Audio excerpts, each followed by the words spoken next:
svet in pa skupščina oba organa sta sprejela sklep, da se podpira reorganizacija holdinga z izbiro in soglasjem modela strateški holding. Kaj ta model predstavlja, bom pojasnila nekoliko kasneje. Ta dva sklepa, tako sveta ustanoviteljev, ki pomeni ta odločitev v razmerju do javnih podjetij, kot tudi skupščine javnega holdinga, ki pomeni odločitev v razmerju do mame, oba organa sta to mogla sprejeti, pomeni, da so se s tem dnem pričeli vsi postopki, ki pomenijo reorganizacijo v smer strateškega holdinga. In še en odstavek, ki je bil v tem sklepu sprejet, da se pa takoj in nemudoma prične postopek za prenos prvih dveh podpornih služb, to je služb za javna naročila in pa pravne službe na javni holding v skupno službo. In ta reorganizacija mora biti izpeljana z datumom 1.1.2009, preostala reorganizacija pa z datumom 1.1.2010. Glede na to je župan Mestne občine Ljubljana v skladu s sklepom sveta ustanoviteljev spisal in podpisal pismo vsem zaposlenih znotraj javnega holdinga, vsem 2400 ljudem, v katerem jih poziva k sodelovanju in pojasnjuje postopke in opisuje bodoče stanje in predvsem cilj, ki ga imamo vsi skupaj, da povečamo sinergijo med nami, da je racionalnost večja, da zmanjšamo stroške poslovanja in predvsem, da smo prijaznejši in kvalitetnejši do naših uporabnic in uporabnikov. To je prvi in temeljni cilj, ki ga zasledujemo v postopku reorganizacije. Uporabnik je naš kupec. Pismo je bilo sprejeto dobro, zaposleni so ga prijeli skupaj z plačilno šverto.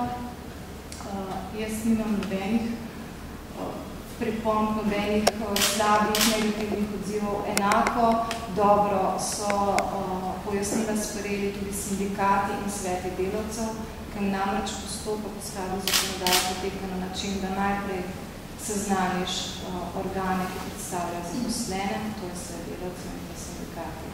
Vsa 4 podjetja so o tem seznanjeni, predvsem strani njihovih direktorjev, odprta so jim pa vrata tudi do mene oziroma po možnosti, da se sedemo vsi skupaj v podporu kakšne vprašanje. Trenutno smo v fazi, da holding spreminja akt o sistemizaciji. Jaz sem včeraj preko naše spletne strani v skladu z postopkom objavila predlog nove sistemizacije, ki zajema že novi dve službi, skupni službi pravne in službi za javna naročila, ga posredovala pregled zaposleni in tretji dan stopi v veljavo holding pripom, kar pomeni, da bo jutri podpisala nov akt o sistemizaciji in organizaciji delovnih mest. Pripravil se je osnutek novega pogodbe za zaposlene, ki prehajajo, ki jim bo na nadaljnji dni tudi predložen v pregled. Torej, strateški holding pomeni, da bo javni holding Ljubljana prevzel izvajanje vseh podpornih procesov. To pomeni služb za javna naročila, pravne službe, kadrovske službe, finančno-računovodske službe, PR službo, stike z javnostjo, stike z uporabniki, call center, prve informacije uporabnikov glede reklamacij, pritožb, določenih osnovnih podatkov, vzdrževanje, upravljanje z infrastrukturo, kontroli, ki ga imamo že do sedaj, nadzor, super nadzor, ne samo v bistvu kontroli, ampak super nadzor izvajanja osnovnih dejavnosti. Mislim, sem povedala vse. Torej, kaj potem ostane znotraj javnih podjetij? Znotraj javnih podjetij ostane vse vezano na gospodarske javne službe, operativno vodenje gospodarskih javnih služb, torej vse, kar pač v te osnovne dejavnosti, vključno stike s kupcem kot uporabnikom, prodaja, marketing in držanje, ostane na javnih podjetij, vključno z planiranjem investicij. Seveda, plan ostane, ker je pač vezano osnovno dejavnost javnega podjetja, med tem, ko se vodenje investicij pa odvija na podpornih procesih.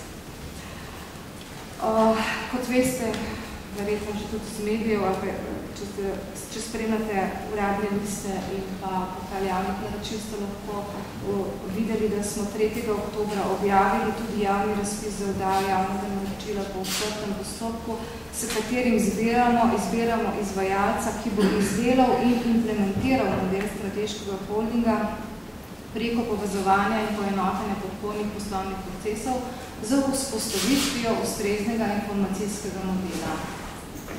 Razpis je odprt 40 dni, objavljen na portalu javnih naročil in v Evropskem uradnem listu ter na naši spletni strani. Določeni pogoji, ki smo jih postavili zgolj iz razloga, da dobimo dejansko usposobljenega izvajalca, so postavljeni in so tem ne bi govorila. Dva pogoja oziroma garanciji, ki jamčita za to, pa sta vzpostavljeni kot garancija za resnost ponudbe v višini 250 000 evrov in pa garancija za dobro izvedbo pogodbenih obveznosti v višini 300 000 evrov. Merila tender so sestavljeni tako, da cena ne prevlada, cena predstavlja 70% in prevlada v 30% prevladajo reference, skratka iščemo izvajalca, ki je že izvedel podoben način reorganizacije tako v tržnem kot v javnem sektorju in med povezanimi osebami. Skratka, 3 referenčne merile smo združili, torej podoben način reorganizacije bo moral oziroma je moral izbrani izvajalec izvesti tako v javnem tržnem sektorju kot med povezanimi